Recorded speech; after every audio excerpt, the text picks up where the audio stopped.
Farah pun cakap okey lah. Lepas tu Farah terus pergi dapur nak masak. Siap masak, dia solat isyak.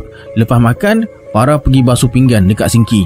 Masa tengah basuh pinggan tu, tiba-tiba dari ekor mata Farah ni, dia nampak macam Azlan lalu sebelah dia menuju ke bilik air. Cepat-cepat Farah toleh. Tak ada orang. Farah terus meremang satu badan. Dia basuh pinggan sambil tunduk je. Lepas basuh pinggan, Farah nak ke ruang tamu. Masa nak melangkah nak pergi tu, Farah nampak Azlan dari ruang tamu berjalan masuk ke bilik mereka pula. Farah terus tergamam dan berkata dalam hati, oh, benda ni nak main pula.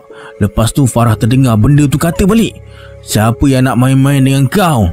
Dalam keadaan seram tu, timbul perasaan marah. Farah kata lagi dalam hati, nanti kau, suami aku balik aku bagi tahu dia. Dah pandai kacau depan-depan ni. Siapa kacau kau? Lepas tu terdengar bunyi gelas dihentak dari arah dapur.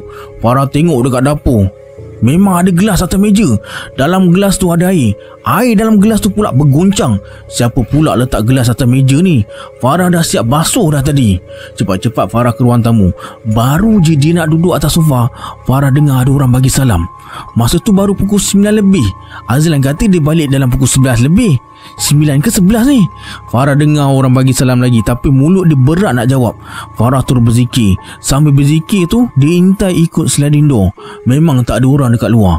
Hati dah tak tenang. Farah duduk dekat ruang tamu tu sambil berzikir sampai dia rasa tenang sikit.